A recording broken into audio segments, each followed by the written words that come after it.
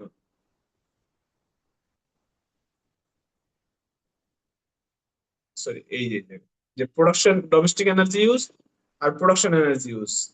প্রথমে আপনার ফ্যাক্টরি থেকে ডোমেস্টিক এনার্জি ইউজটা আউট করে দিতে হবে, কোথায় কোথায় ডোমেস্টিক এনার্জি ইউজ ব্যবহার করা হয়। দেন প্রোডাকশন হলো ফ্যাসিলিটি টাইপ অনুযায়ী প্রোডাকশন কোন জায়গায় কতটুকু ব্যবহার করা হয় সেটা আইডেন্টিফাইড করতে হবে। যদি সেপারেট করতে পারেন ফ্যাসিলিটি টাইপ অনুযায়ী, তাইলেই এই কোশ্চেনটা ইয়েস হবে, আদারওয়াইজ এই কোশ্চেনটা নো থাকবে। Answer yes if your facility track energy consumption separately for the each different facility type selected into the side information section of the FEM. আপনি FEM এর সাইড ইনফরমেশন সেকশনে যেই ফ্যাসিলিটি টাইপ সিলেক্ট করছেন সেই type অনুযায়ী আপনি tracking করেন কিনা। এরপরে চলে আসবো আমরা লেভেল ওয়ান। তার মানে আপনার এই যে যে আলোচনাগুলো করলাম লেভেল ওয়ান আসার আগে, এগুলো আপনি কিন্তু পোর্টালে পাবেন না। এইখান থেকে আপনার শিখতে হবে, জানতে হবে, পড়তে হবে, দেন আপনি এটা ইয়ে করতে পারবেন।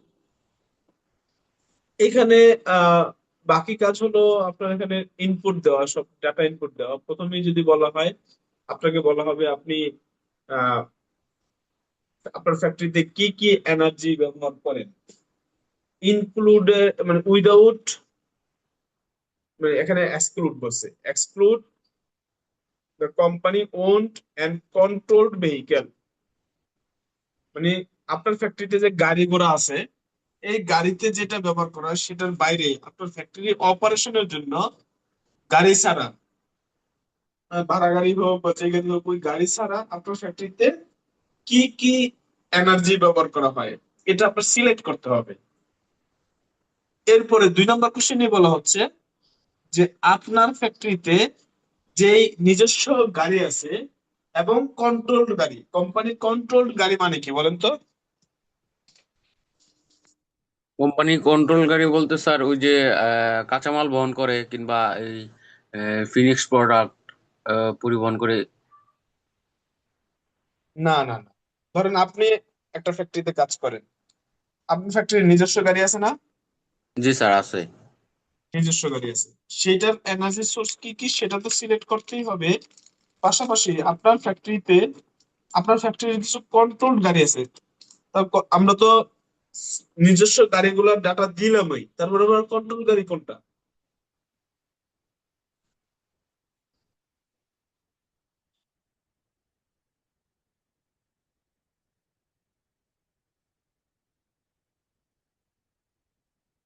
কোশ্চেন আসে না যে কন্ট্রোল গাড়ি দিলাম কোনটা?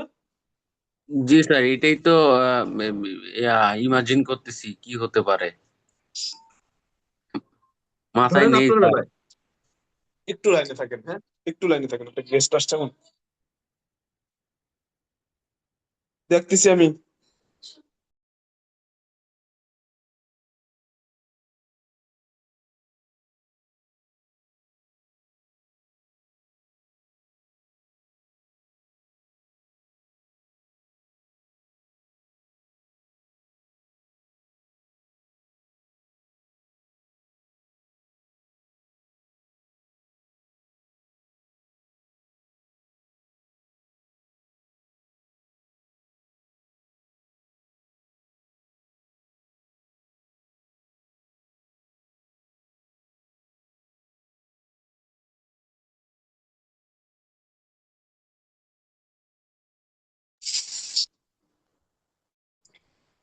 ওকে, আমরা যে জায়গায় ছিলাম,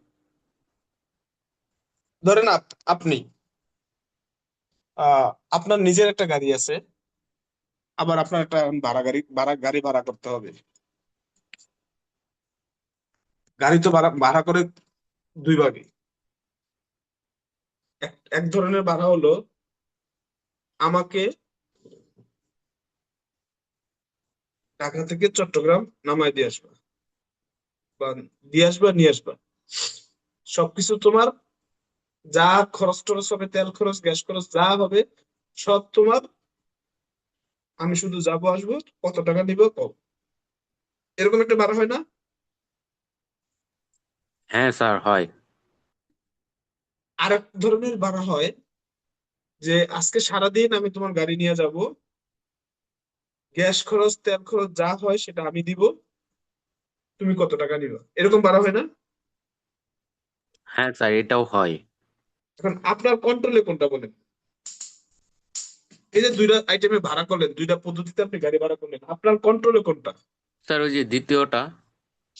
দ্বিতীয়টা মানে হলো, আপনি অল্প একটু গেলে তেল খরচ আপনার কম, তেল কম লাগবে, তাই না? হ্যাঁ স্যার। তার মানে এইটা হলো আপনার কন্ট্রোলে, কিন্তু চিটাগাং যাবেন আসবেন, ওটা হলো ওই ড্রাইভারের কন্ট্রোলে। হ্যাঁ সেক্ষেত্রে যেটা আপনার কন্ট্রোলে, সেটা হলো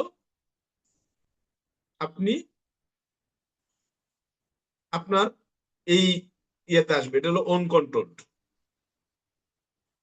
এই যে does your facility have own and control vehicle, control vehicle হলো সেটা। ক্লিয়ার? নিজস্ব গাড়িও বুঝলাম, কন্ট্রোল গাড়িও বুঝলাম, বুঝলাম তো নাকি? জি স্যার। এটা কি বলবেন?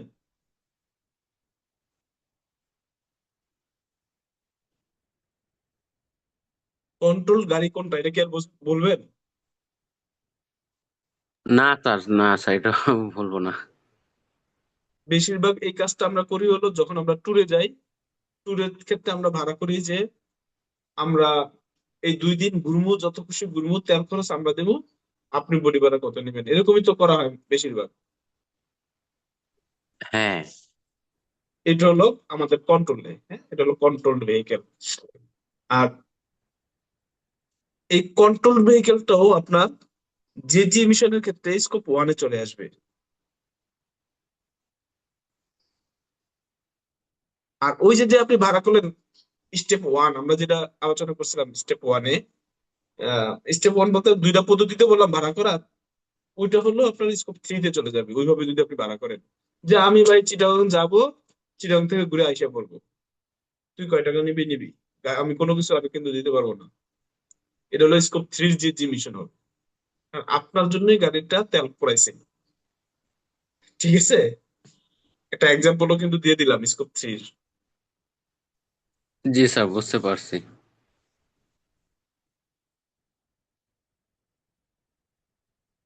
এরপরে আপনার হলো সিলেক্ট করতে হবে আপনার যেই আহ, নিজস্ব এবং কন্ট্রোল ভেহিকেল আছে, তারা কি কি ধরনের এনার্জি ব্যবহার করে বলেন। কোন ভেহিকেল কি ন্যাচারাল গ্যাস ব্যবহার করে?